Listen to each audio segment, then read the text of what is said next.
Welcome to Let's Talk Wellness, where we will be sharing insights into the world of mental health and wellness as we explore traditional medicine and holistic healing options. It's time to have new conversations about mental health. Join Mara James, the founder and CEO of the Hugs for Life Healing Center, as she guides us along this journey. And now, let's talk wellness.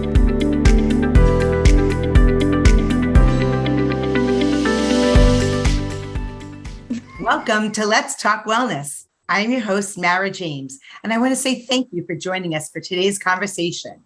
During Let's Talk Wellness, we'll focus on healing, understanding, growth, and spirituality.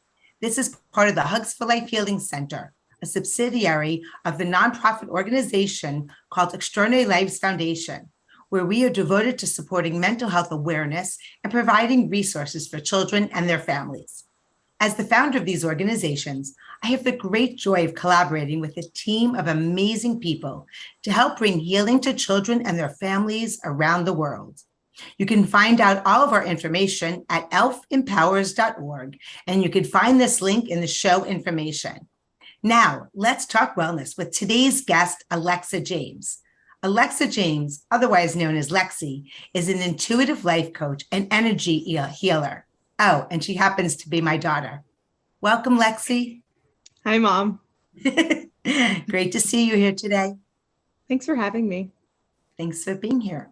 So why don't you share with our friends how, what you thought you would do when you were younger, when you would grow older, and kind of the journey that has taken you to where you are today?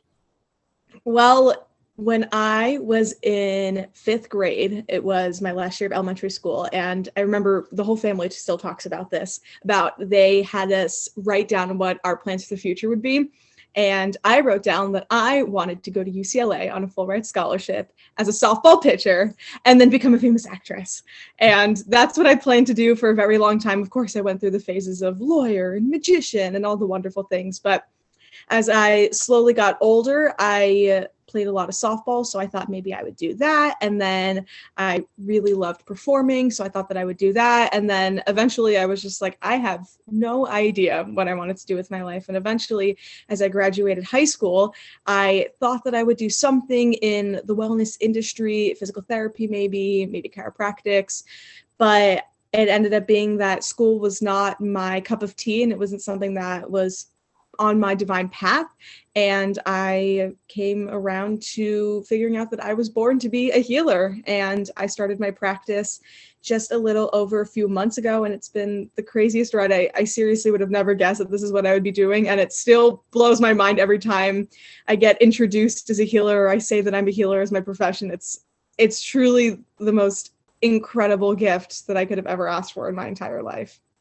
Beautiful. So if I could share with our friends, when you were around 12 years old, you were diagnosed with Graves' disease and overactive thyroid, and you agreed to medicate for that, but you also had some anxiety and depression, and you refused to medicate for that. Luckily, I had a great team and have a great team of healers that you agreed to meet with. And I believe that you've been training with a female shaman for 6 years, which has helped you to bring out your gifts. You want to share a little bit about that?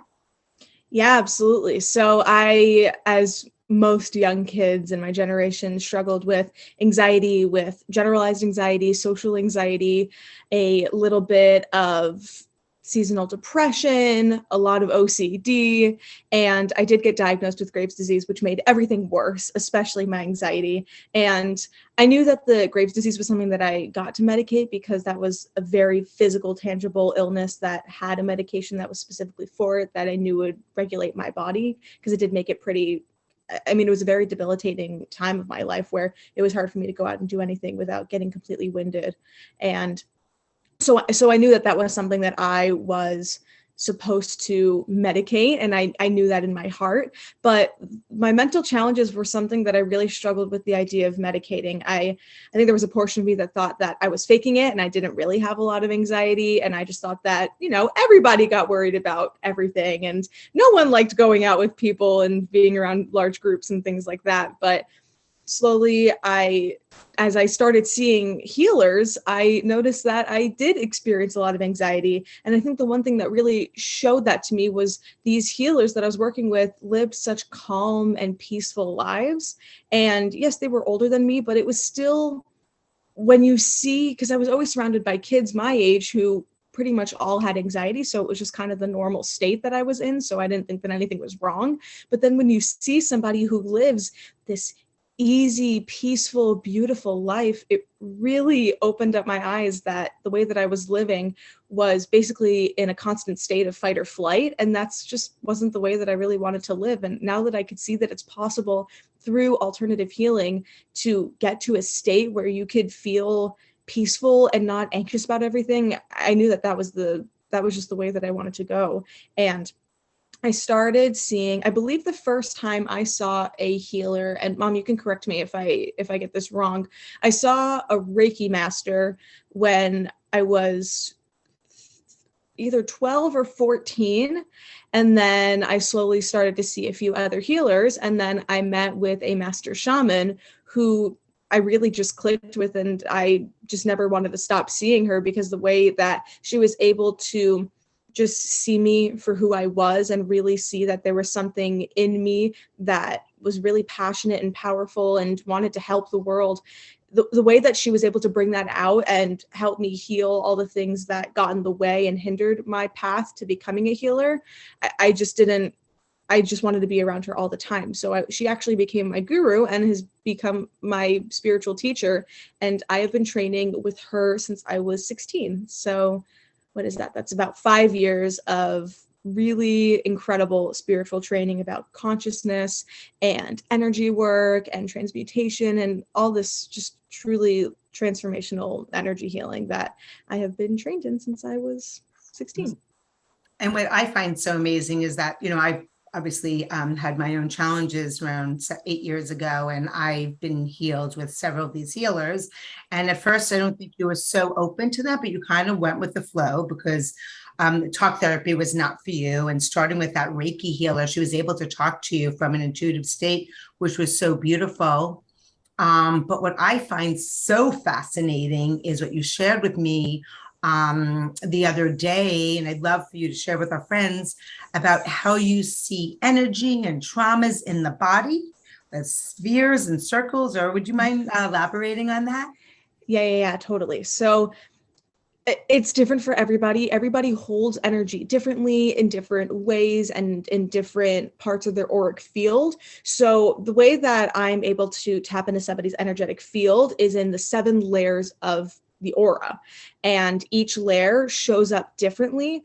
But the most common way recently that I believe I was sharing with you is how trauma, the root of it is like this tiny little ball, and there's a bunch of different colored layers that go around it that are basically the protection of that ball. Because once we experience a trauma, there's a large portion of our being that wants to keep it there for whatever reason we come up with, whether it's scary to live without it, we've lived with it for so long, we don't know what life would be like without it, or many other reasons. And so we develop, basically, if I can compare it to a physical experience in the body, it's kind of like when your muscles build up scar tissue. And so you have a few different layers, and there's different colors. Usually those link with the colors of the chakras or where in your body that feeling comes from. So if you have a root issue of a fear of abandonment, and then that's surrounded by blue, usually that'll tell me there's a piece of self-worth and self-expression in your throat that's going to go from. So that's what we'll talk about. So it kind of looks like a ball with a bunch of little spheres that go around it. And so when I tap in, I can see, dependent on how soft or malleable those outer spheres are, will tell me how long you've had the trauma and how attached you are to it. So for instance, if I go in, and you can kind of go in and tap it, and if it jiggles and it moves really fluidly, that shows me that it'll be really simple and actually probably could be healed straight to the root at the first try, because you're not super attached to it. It's very malleable. It's very easy to poke in and really dig out.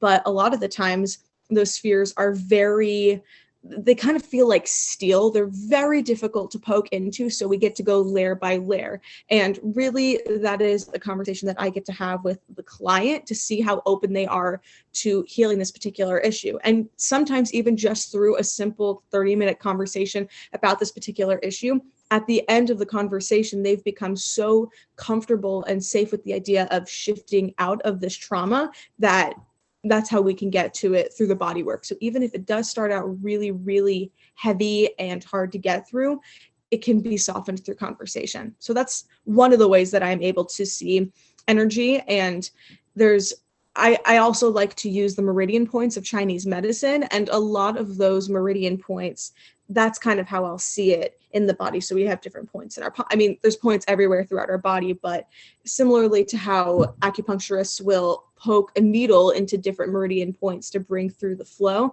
that's pretty much what I'll do, but through different methods of acupressure and Rolfing and basic massage maneuvers. So many questions. I understand auric field and chakras. Some of our friends might not, so I want you to expand upon them.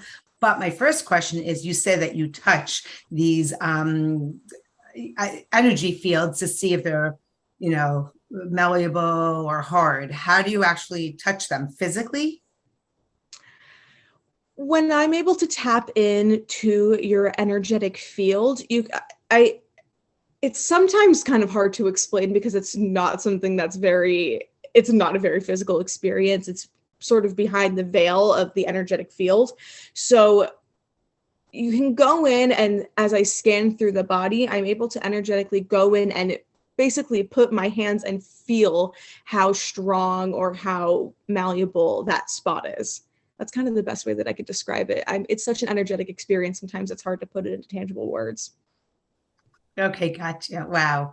And so explain, when you say auric field, what you mean by that.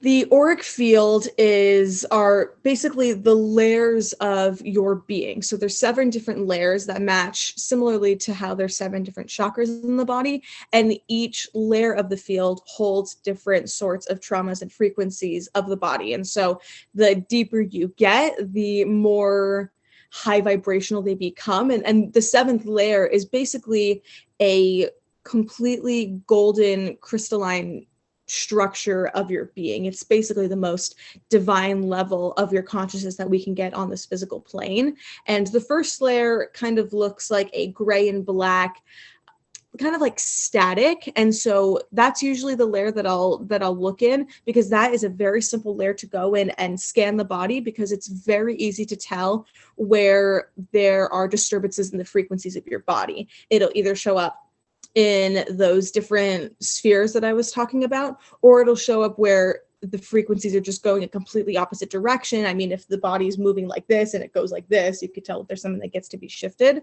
So each layer holds different energetic frequencies and meanings, but usually for the auric fields, I tap into the first one because that's where for me at the moment, that's where it's the easiest to see where there are some disturbances in the body. So let's just say people don't know about or kind of believe in energy and all that. Can you still work with them as a client? Absolutely. And I would love to talk about this a little bit more, because I have so many clients who come in and say, I don't believe in healing. I don't believe in what you do. I think it's woo-woo. And I think it's wonderful that they even stepped into my office. I mean, that is such a wonderfully open thing that they did with the current mindset that they have.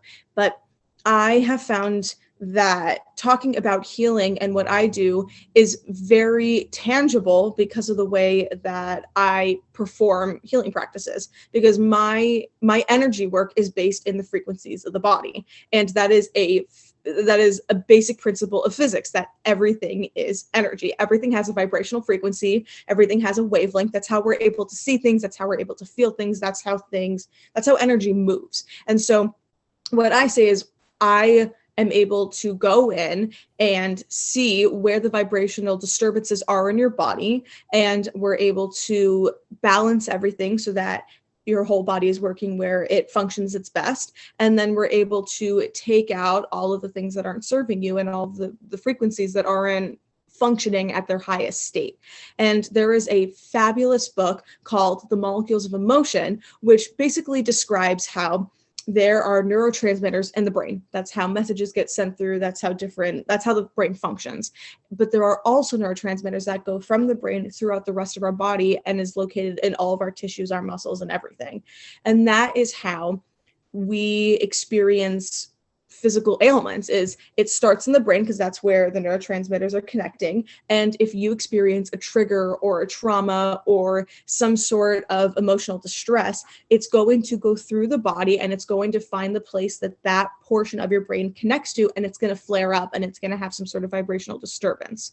And so that's how we get illnesses. That's how we get diseases, cancers, all these different things that come up in our body, swelling. There's so much that goes from the brain into the body. And the way that I'm able to describe it to people is just, it's energy. Everything is energy. Plants are energy. Humans are energy. Animals are energy. Everything has a frequency. That's how crystals work too. And so if you are open to the idea of energy and you understand the basic realm of physics, I think it's really easy to be open to this line of healing. Amazing. And so you want to share with everybody what a healing session with you looks like in terms of your talk therapy, your sound healing, your body work? Yeah, absolutely. So my healing sessions are 2 hours, my in-person ones, and they start out with an hour of life coaching where either you'll come in and tell me about something that you want to shift in your life that's not serving you, or if you come in and you just want some intuitive guidance, I'll tap in and see what, any sort of divine source is telling me that you get to shift in your life in order to become a being of unconditional love and to go back to your source. And then after we figure out kind of a game plan of what we would like to shift in your body, you'll lie down and we'll do some frequency healing. So I will do some chanting, we'll do some sound bowls, and that's basically to do two things. One, it sets up an ambiance for you to be open and to relax and get in a place where you are ready to receive body work. And two, the sound bowls have this really beautiful way of opening you up and allowing you to surrender to the body work, because it puts you in a state where you feel safe, you feel at home, you feel super comfortable lying in a bed, and you're nice and warm and cozy. So you're much more receptive to the work that we're about to do. And then I'll go and tune your whole body through using tuning forks, which I have all the different 7 chakras where these forks are tuned to the vibrational frequency in which your body functions at its best. So your body is all prepped and ready to go. And then I will go through your body and we'll do some pressure points and some basic massage maneuvers that will take out any sort of energy that's blocked, or any sort of toxins, or just any sort of energetic buildup that's not serving you, that's been caused from emotional distress, trauma, any sort of childhood issues and anything like that. And we'll take it out, and then we'll fill that with all the unconditional love and divine source and beautiful light. And I will close that off, and then we'll go up throughout your body and get you into this beautiful state where we've taken out everything that we can in order for you to feel back to your source of love. And then I'll give you a big kiss on the forehead and a big hug, and you'll be on your way. And you also do virtual sessions? I do. Those are an hour long, and it's a half an hour of talking and then a half an hour of body work. It's a little bit different than the in-person ones because it's harder to give a tangible frequency healing experience virtually. So what we'll do is the half an hour of body work, I'll go in and I will talk you through what I'm doing as I look into your energetic body and make those shifts energetically and at a distance. Wow. So we're going to take a brief break. And when we come back, we're going to talk about what you call chaos theory. We'll share about your friend who recently died by suicide and how you have a very strong connection to him. So we'll be right back, everybody. In these shifting and changing times, more and more lives are being impacted by mental health. The Extraordinary Lives Foundation, also known as ELF, is transforming the way people view and navigate mental health challenges. Their mission is to improve children's mental health and wellness and support families by providing educational tools, resources, and awareness events. ELF encourages families to recognize symptoms, overcome the stigma, and reach out for help. Through prevention, early intervention, and holistic treatment, we believe many of the big problems facing today's youth can be transformed within a generation. Extraordinary Lives Foundation is excited to offer the Hugs for Life Healing Center, growing a worldwide network of approved holistic healers and bridging the gap between traditional and complementary healing options. Visit the Extraordinary Lives Foundation website at www.elfempowers.org to find out more about their resources and events. Together, we can change the conversation around mental health.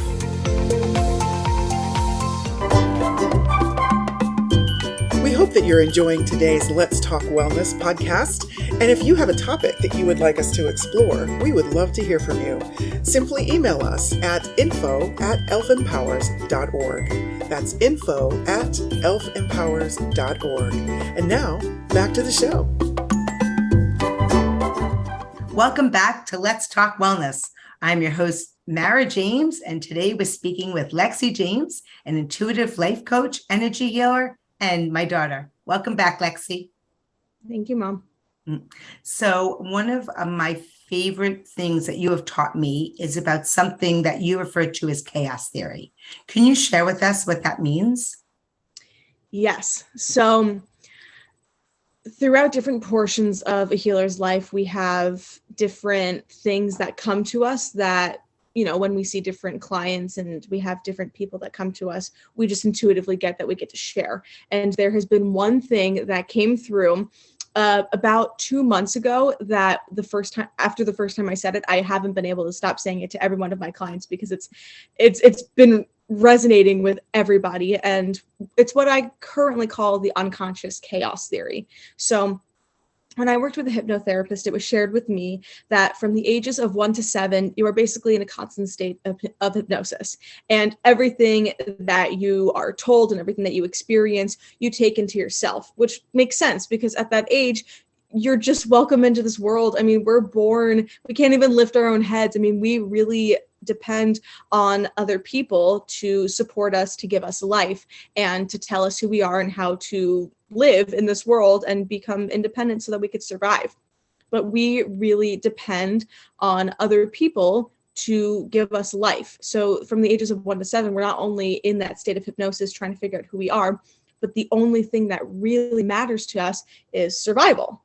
And I was watching an Alan Watts video on YouTube, and he said that we are very attached beings when we're young because there's a certain level of us that can't really take care of ourselves yet.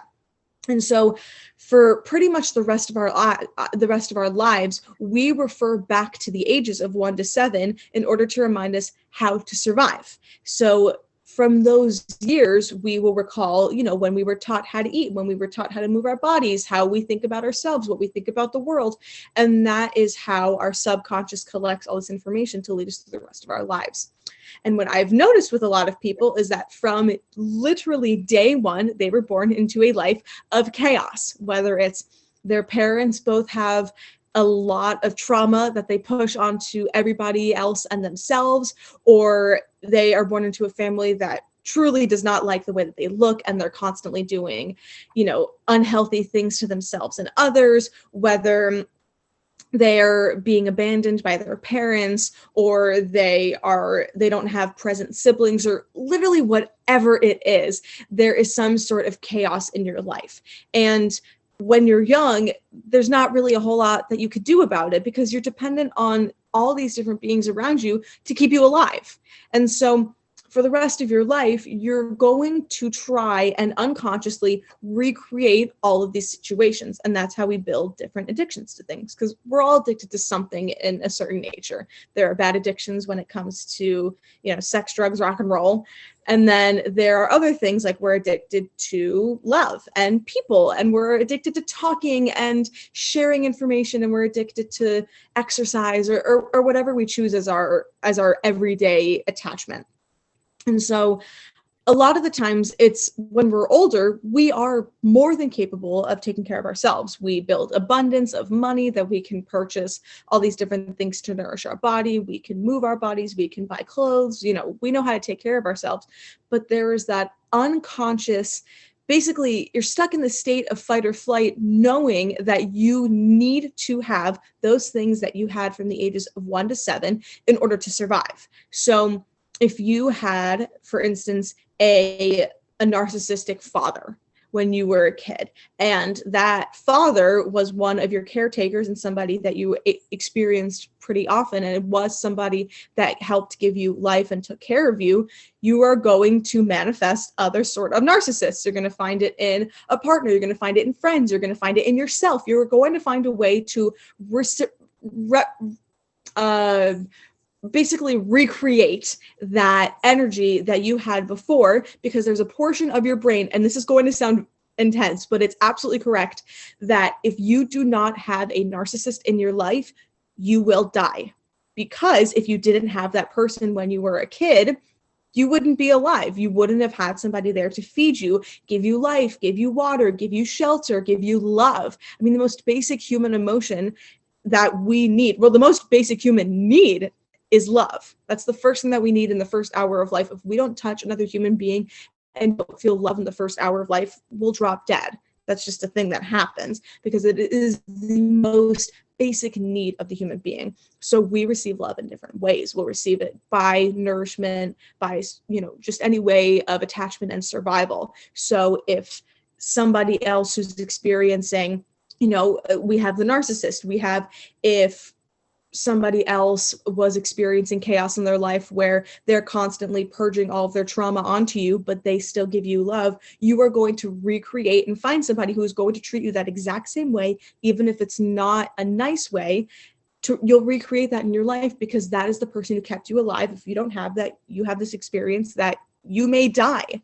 So it is an unconscious need for chaos to recreate those first 7 years of your life, because it's just what we believe kept us alive. It's not this need that we need abusers, we need all these things. It's not necessarily completely a self-sabotaging experience, but it breaks down to you believe that you need this in order to survive, because that's the only way that you survived when you were at the stage of life where you did not know how to keep yourself alive.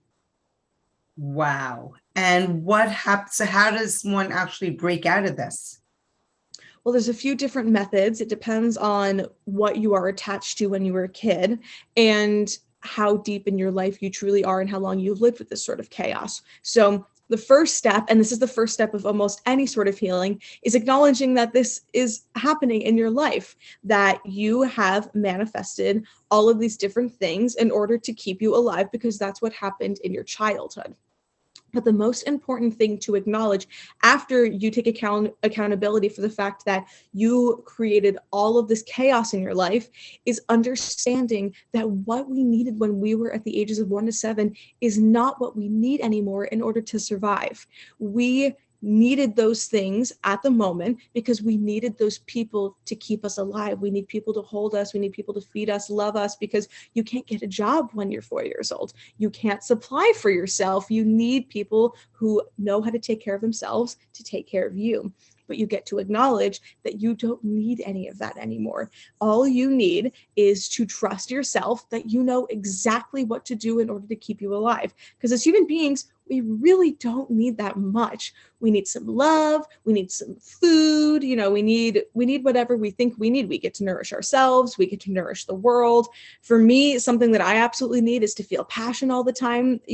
Everybody needs different things in their lives, but what you don't need is for somebody else to take care of you. We are not attached beings once we get out of the age where we don't need other people. But if you still believe that you are not capable of taking care of yourself in an effective way, you are going to recreate those first 7 years of your life. So it's about truly embodying a being that trusts yourself to take care of yourself and understands that you are an individual. You have your own developed, beautiful level of consciousness and cognitive development, and you understand how to keep yourself alive, and you don't need to depend on other people, and you don't need to choose fight or flight or chaos in order to survive and live a really blissful, peaceful, and happy life. So is it easy as just saying, I don't want it anymore and realizing it? Or is it a little deeper than that? Well, that's the first step. So I always say that there are 2 steps in order to really make a shift in your life. After acknowledging that you would like to change, is you get to learn a lesson is step 1, and you get to really acknowledge exactly what that lesson is in your life. And 2, you get to embody that lesson every single day in your ways of being, in your actions, in your words, in your thoughts for the rest of your life. If you let up for even a day, you're going to let that thing back in. You get to embody this lesson for the rest of your life. Growth is a lifelong process. It's not just something that you can, graduate from. One of my clients just told me that she's graduated from therapy. And I've never heard that before because I didn't know that was a thing that people experience. I mean, we've never arrived. Life is constantly giving us opportunities to grow and to shift and to transform into this even more incredible being than we are in this present moment. So you get to be mindful that we've never arrived. You get to constantly work and remind yourself of the shift that you're making. So if you are ready to get rid of the unconscious need for chaos, every single day, you get to remind yourself by having a daily spiritual practice. So doing things like having a set of mala beads and going through and having different mantras to remind your cognitive, functioning that you do not need this attachment or whatever you decided to create from those years of 1 to 7. You get to meditate to calm down your brain and to get yourself out of that fight or flight. You get to do your inner child work, which is so important. It is so important because we are dealing with our inner child who feels that we still need other people to support us. And you are an adult. You are a parent to your inner child. No matter how old you are, you get to be a parent to that sweet little being who just needs a little bit of support. Because even when there's not other people around to support, you get to be there for your inner child. You get to show them, she or he, that they can be okay, that you have learned so much in this wonderful lifetime that you can teach them. Because if you just leave this child in your conscious mind to just brew and not learn all these incredible lessons, there's going to be a portion of you that actually believes that you still need all these things from your childhood in order to survive. But if you're able to reparent your inner child to trust you in your adult form and trust you to keep yourself safe and to survive and to thrive, you're not going to feel that need to recreate all that unconscious chaos. And just keeping that daily practice, you get to be completely devoted. There's 2 things that you need in order to heal. You get to have devotion and you get to have a level of surrender to let go of the things that just don't serve you anymore. Wow. And so when you started your practice, you said that you had a trauma in your life where a friend died by suicide. Can you talk to us a little bit about that? Yeah, so like I was saying before, I didn't really know exactly what I was going to do with my life. I was just kind of going with the flow. Just, I worked at a sex shop for a little bit. I worked in my temple with the children for a little bit, which are 2 very different things, kept them very separate. And I there was this one day I was doing my friend's hair, and I get a call from one of my best friends from high school sharing with me that my first boyfriend that I had when I was 15 had passed away, and I found out that he decided to end his life. And that you are there, I was not ready for that. I guess you're never really ready for somebody to pass away, but that just took me for a complete loop of anytime I closed my eyes, I kept on envisioning it happening. I felt like I couldn't speak. I mean, my whole world flashed before my eyes, knowing that like anybody can leave at any point in time. And it just really threw me for a loop.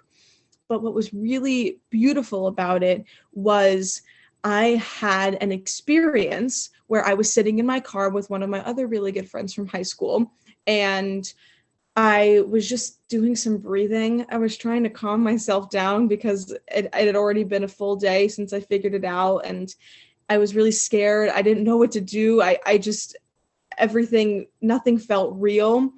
And then I felt a little tap on my shoulder, and then I was like, hello? Like, I don't know what that was. And then I hear this person go, Lexi? And I was like, what? Yes, it's me. And it was him, and he started talking to me, and oh my gosh, it's ridiculous, all the things that he was saying, because the moment that I told him that I could hear him, he just went, woo! Oh my gosh, I can talk! I found somebody who can hear me! It was so exciting. But he looked into my field, and one of the first things that he told me was, you need to be healing. What are you doing? You need to utilize the things that you have been given and all these gifts that all these beings have been giving you, and you get to support people. I don't want anybody to go through what I went through. And if I knew that you had this power, I would have went to you too. So I'm going to hold you accountable every single day for the rest of your life, so that you can do all these things, so that you can prevent what happened to me and you can help the world. And that was a lot to hear after figuring out that your ex-boyfriend just killed himself. I mean, that was just like, okay, sounds great. And he's holding me accountable very, very often, which is a huge blessing. He was an actor, so he does it in a very extravagant way, so it's never boring. But that was, I guess, what I needed to show me my power and to show me that this is what I'm supposed to be doing. I'm supposed to be utilizing all of these beautiful gifts that all of these wonderful, incredible healers have given me and taught me, and I get to spread it to the world, and I get to teach people all the things that I know so that they can spread, and it could be a huge domino effect of healing and love, because the world needs it right now. This has not been an easy time for anybody, and life is not an easy time for anybody. But if I or you or anybody has something that has made your life easier or has helped somebody else, you get to spread it. And there have been so many teachings that I have listened to and embodied and have absolutely loved in my life that I share with people every single day. And now I have my own office, I have my own practice, and I am the happiest human being. I am the happiest human being in the world, because I get to go to my own office that actually my friend and my guru helped me find. And I get to sit in my space with these incredible human beings and their beautiful souls that ask for support and share with me their lives and trust that I can support them. And I have the best job in the world. And that's how my practice was created. And I am going to do this every single day until the day that I die, because when you find who you are and you step into that divine path and into your soul's purpose and mission, nothing can stop you from doing that every single day for the rest of your life. It's the biggest gift I've ever been given. And it started with something that I saw as a really negative thing, but death is a rebirth, and I chose to make it a beautiful new experience for my ex-boyfriend and for me to work together and to change lives. And that's what I want to do for the rest of my life. Wow, that is so beautiful. And what is the best way for people to get in touch with you? Well, I have a website, healwithaj.com. I have an Instagram, which is at healwithaj. And you can message me, you can text me, direct message me, give me a call. I love talking to people, and come in for a session. I would love to meet you. This is my favorite thing to do in the whole world. So if you have something that you would like to shift, I hope that you can give me your trust and know that I will love you and help you shift it in a really beautiful way. And just give me a chance to do what I love. That is so beautiful. We will list the website and all the information in the show info. And Lexi, on behalf of our friends, on behalf of your friend that passed to help you help heal the world, want to let you know that you are amazing. Woo! Bee bear hug. Love you. I love you too. Thank you for joining us for this episode of Let's Talk Wellness. This podcast has been brought to you by the Hugs for Life Healing Center, a division of the Extraordinary Lives Foundation, a 501c3 nonprofit organization. If you would like to listen to more conversations like this, we invite you to subscribe to our mailing list at www.elfempowers.org to be notified when our weekly episodes are published. Thank you for joining us, and we look forward to bringing you our next conversation on Let's Talk Wellness.